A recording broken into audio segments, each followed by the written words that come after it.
Item ಯಾವುದೇ ಇರಲಿ try ಮಾಡಿ ಆಚಿ ಚಿಕನ್ ಮಸಾಲಾ. ಬಸವರಾಜ್ ಸರ್, ಈಗ ಇನ್ನೊಂದು ವಿಚಾರ ತಮಿಳುನಾಡಿನಲ್ಲಿ ಚರ್ಚೆ ಆಯ್ತು. ಯಾಕೆ DMK ಅಂದ್ರೆ ಆಡಳಿತಾರೂಢ ಪಕ್ಷವನ್ನ ಮನೆ ಕಳಿಸೋ ಮಟ್ಟಿಗೆ ಜನ ಬೇಸತ್ತಿದ್ರು ಯಾಕೇನು ಅಂತ ಪ್ರಶ್ನೆ ಬಂದಾಗ ಜಾತಿ ಧರ್ಮ ಆಧಾರಿತ ಅಲ್ಲಿ ಚುನಾವಣೆ ಆಗಿಲ್ಲ ಅನ್ನೋದು ಒಂದು. ಧರ್ಮದ ವಿಚಾರಕ್ಕೆ ಸಂಬಂಧಪಟ್ಟಂತೆ ಆಗಾಗ ವೇದಿಕೆಯಲ್ಲಿ ಉದಯನಿಧಿ ಅವರು ಮಾತನಾಡಿರುವಂತಹ ವಿಚಾರ ಡ್ರಾಬ್ಯಾಕ್ ಆಗಿರಬಹುದು. ಹಿಂದೂ ಧರ್ಮದ ಬಗ್ಗೆ ಆಚರಣೆಗಳ ಬಗ್ಗೆ ಅವಹೇಳನ ಆಗ್ತಾ ಇತ್ತು ಅನ್ನೋದು ಡ್ರಾಬ್ಯಾಕ್ ಆಗಿರಬಹುದು ಅಂತ. ಅದ್ರ ಜೊತೆಗೆ ವಿವಿ ವಿದ್ಯಾರ್ಥಿನಿಯ ಅತ್ಯಾಚಾರ ಪ್ರಕರಣದ ಆರೋಪಿ DMK ಪಕ್ಷದ ಪದಾಧಿಕಾರಿ ಆಗ್ತಾರೆ. ಇದೆಲ್ಲವೂ ಕೂಡ ಡ್ರಾಬ್ಯಾಕ್ ಆಯ್ತಾ ಅಂತ ಆಡಳಿತ ಪಕ್ಷಕ್ಕೆ? ಆಂಟಿ ಇನ್ಕಂಬೆನ್ಸಿ ಅನ್ನೋದು it is an accumulated effect.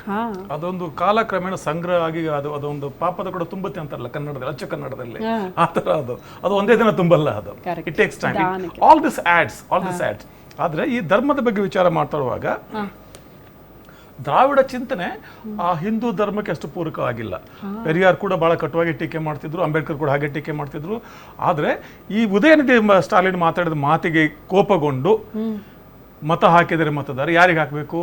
They should go for BJP. ಹೌದು, ಬಿಕಾಸ್ ಧರ್ಮ, ರೈಟ್?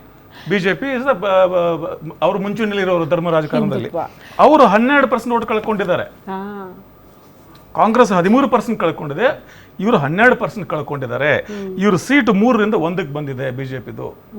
ಸೊ ಹೀಗಾಗಿ ಇಟ್ ಈಸ್ ಇರ್ರೆಲೆವೆಂಟ್ ಅನ್ಸುತ್ತೆ ನನಗೆ. People have not really care too much about that. ಅದು ಅವರವ್ರ ಒಪಿನಿಯನ್ ಬಿಟ್ಟಿದ್ದಾರೆ. ಬಟ್ ಆ ಧರ್ಮದ ಬಗ್ಗೆ ರಾಜಕಾರಣ, ಧರ್ಮವನ್ನು ಅಷ್ಟು ಸೆನ್ಸೇಷನಲೈಸ್ ಮಾಡಿ ಮತದಾರನ ಪ್ರಚೋದನೆ ಮಾಡುವಷ್ಟು ದ್ರಾವಿಡ ರಾಜಕಾರಣ ಇಲ್ಲ. ದ್ರಾವಿಡ ರಾಜಕಾರಣ ಇಸ್ ಟೋಟಲಿ ಡಿಫ್ರೆಂಟ್. ಸೊ ಆ ಪ್ರಯತ್ನ ಮಾಡ್ತದೆ ಬಿಡಿ. ಧರ್ಮ ರಾಜಕಾರಣ ಮಾಡೋ ಬಿಜೆಪಿ ಆಗಲಿ ಅಲ್ಲಿನ ಅನೇಕ ಸಂಘಟನೆ ಮಾಡಿರ್ಬೋದು. But it has not worked. That's what number say. So ಹೀಗಾಗಿ ಆ ಒಂದು ನೆರೇಟಿವ್ ನನಗೆ ಯಾಕೆ ಒಪ್ಪಿಗೆ ಆಗೋದಿಲ್ಲ. ಬೇರೆ ಬೇರೆ ಕಾರಣಗಳು ನಿಧಾನಕ್ಕೆ ಮತದಾರರ ಅಡ್ಮಿನಿಸ್ಟ್ರೇಷನ್ ಬಗ್ಗೆ ಅಥವಾ ಒಂದು ಅರೋಗನ್ಸ್ ಆಫ್ ಪವರ್ ಇರ್ತದಲ್ಲ. ಸ್ಟಾಲಿನ್ ಬಾಡಿ ಲ್ಯಾಂಗ್ವೇಜ್ ನೋಡಿ, ಆದಿತ್ಯ ಯಾರ ಅವನ ಹೆಸರು, ಉದಯನಿಧಿ ಇವ್ರ ಬಾಡಿ ಲ್ಯಾಂಗ್ವೇಜ್ ನೋಡಿ, ಇವ್ರ ಮಾತುಗಳು ನೋಡಿ, there is some kind of arrogance. And corruption ಬಗ್ಗೆ ಅಂತೂ ಅದೇ ಗೊತ್ತೇ ಇದೆ ನಮಗೆ. Both DMK and ADMK historically we know how corrupt they are. ಇದೆಲ್ಲರ ಜೊತೆಯಲ್ಲಿ ದೇ ವಾಂಟೆಡ್ ನ್ಯೂನೆಸ್. ಈಗ ಇದೆಲ್ಲ ಆಯ್ತಪ್ಪ, ನಿಮ್ಮ ಬುಫೆನಲ್ಲಿ ಎಲ್ಲ ಇದೆ, ಎಲ್ಲ ನೋಡ್ಬಿಟ್ಟಿದ್ದೀರಿ ನೀವು, ಹೊಸದೊಂದೇನು ಡಿಶ್ ಟ್ರೈ ಮಾಡೋಣ, ಅದನ್ನ why not give it a try. ಒಂದು ಆಮೇಲೆ youth again I come back to that. Young people don't bother about this. ನೀವು ಇವತ್ತು ನಿಮ್ಮ ಇನ್ಸ್ಟಾನಲ್ಲಿ ನೋಡ್ಕೊಳ್ಳಿ ಅಥವಾ ಬೇರೆ ಬೇರೆ ಸಾಮಾಜಿಕ ಮಾಧ್ಯಮದಲ್ಲಿ ನೋಡಿ, Young people are not bothered about these small things.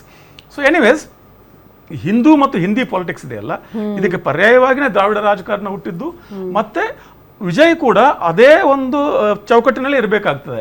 If you goes beyond that again people not forgive him there. So he will have to retain the regional identity, regional cultural flavour. ಅದನ್ನ ಬಿಟ್ಟು ಆಚೆ ಹೋಗೋಕ್ಕಾಗೋದಿಲ್ಲ. But what happens next is still the beginning. ಈಗ ಶುರುವಾಗಿದೆ, ನೋಡೋಣ. Cinema ಈಗ ಶುರುವಾಗಿದೆ, picture Abhi ಬಾಕಿ ಅನ್ನೋ ತರಹ.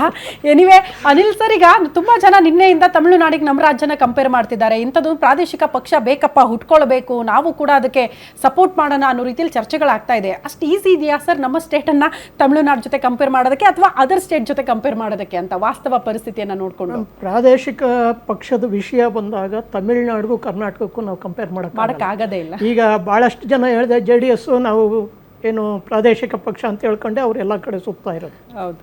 ಆದರೆ ಇವತ್ತು JDS ಯಾವ ಸ್ಥಿತಿಲಿದೆ, ಇಲ್ಲಿ ಭಾಳಷ್ಟು ಇದೇನು ಕರ್ನಾಟಕದಲ್ಲಿ ಭಾಳಷ್ಟು ಪ್ರಾದೇಶಿಕ ಪಕ್ಷಗಳ ಪ್ರಯತ್ನವನ್ನು ಈಗಾಗಲೇ ಜನ ಮಾಡಿದ್ದಾರೆ. ದೇವರಾಜ ಅರಸು ಅವರೇ ಮಾಡಿ ಫೇಲ್ಯೂರ್ ಆದರು. ಹೌದು. ರಾಮಕೃಷ್ಣ ಹೆಗಡೆ ಅವರು ಲೋಕಶಕ್ತಿ ಕಟ್ಟಿದ್ರು, ಅದು ಇವತ್ತಿಲ್ಲಿ ಲಂಕೇಶ್ ಅವರು ಕಟ್ಟಿದ್ರು, ಒಂದು ಪ್ರಾದೇಶಿಕ ಪಕ್ಷ ಮಾಡ್ತೀವಿ ಅಂತೇಳಿ.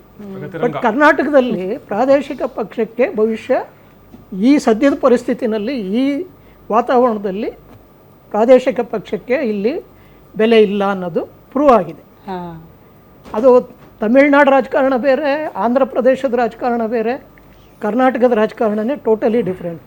ಇಲ್ಲಿ ನಿಮಗೆ ಪ್ರತಿಯೊಂದೂ ಕ್ಯಾಸ್ಟ್ ವೈಸ್ ಪಾಲಿಟಿಕ್ಸ್ ನಡೆಯುತ್ತೆ. ನೀವು ಯಾವುದೇ ಕಾನ್ಸ್ಟಿಟ್ಯೂನ್ಸಿಗೆ ಹೋಗಿ, ಮೊನ್ನೆ ಫಾರ್ ಎಕ್ಸಾಂಪಲ್ ದಾವಣಗೆರೆದು ನೋಡಿರ್ಬೋದು ನಾವು. ಅವು ಎಲ್ಲ ಬಿಟ್ಟು SDPIನವರು 18,000 ಓಟ್ ತೊಗೊಂಡಿದ್ದಾರೆ. ಇದು ಭಾಳ ಅಲಾರಾಮಿಂಗ್. ಇದು ನೀವು ಯಾಕೆಂದರೆ ಮುಸ್ಲಿಮ್ಸ್ ಎಲ್ಲ ನಾವು ಕಾಂಗ್ರೆಸ್ಗೆ ಆಗ್ತೇವೆ ಅಂತ ಭಾಳ ಜನ ಹೇಳ್ತಾ ಇದ್ರು. ಇವತ್ತು SDPI ಏನಾಗಿದೆ, 18,000 ಓಟ್ ತೊಗೊಂಡು. ಅವ್ರು ಸಾಲಿಡ್ಡಾಗಿ ಏನೋ ಕಾಂಗ್ರೆಸ್ಗೆ ಹಾಕಿದ್ದಿದ್ರೆ 18,000 ಓಟ್ ಅವ್ರಿಗೆ ಹೆಂಗೆ ಬಂತು? ಕರೆಕ್ಟ್. ಸೊ ಇಲ್ಲಿ ಕರ್ನಾಟಕದಲ್ಲಿ ಪ್ರಾದೇಶಿಕ ಪಕ್ಷಕ್ಕೆ ನೆಲೆ ಇಲ್ಲ. ಏನೇ ಆಗಲಿ ಎರಡು ಪೊಲಿಟಿಕಲ್ ಪಾರ್ಟೀಸ್, ಮೇಜರ್ ಪಾರ್ಟೀಸ್ ಹೊಡೆದಾಡಬೇಕು, ಅದ್ರ ಮಧ್ಯೆ JDS ನಂಥ ಕೆಲವು ಪಕ್ಷಗಳು ಅನುಕೂಲ ಪಡ್ಕೋಬೋದು, ಆ ಸ್ಥಿತಿ ಇದೆ ಹೊರತು ಇಲ್ಲಿ ಟೋಟಲ್ಲಾಗಿ. ಯಾಕೆಂದರೆ ಹಿಂದೆ ಭಾಳ ಟ್ರೈ ಮಾಡಿದರು, ಗೋಕಾಕ್ ಚಳುವಳಿ ಆದ ತಕ್ಷಣ ರಾಜ್ಕುಮಾರ್ನ ಕರ್ಕೊಂಬಂದು ಒಂದು ಪ್ರಾದೇಶಿಕ ಪಕ್ಷ ಮಾಡಬೇಕು ಅಂತೇಳಿ.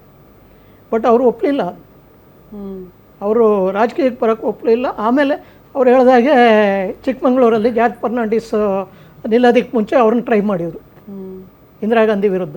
ವೀರೇಂದ್ರ ಪಾಟೀಲ್, ಕಾಂಗ್ರೆಸ್ಸಿಂದ ವೀರೇಂದ್ರ ಪಾಟೀಲು, ಆಪೋಸಿಷನ್ನಿಂದ ಜಾರ್ಜ್ ಫರ್ನಾಂಡಿಸ್.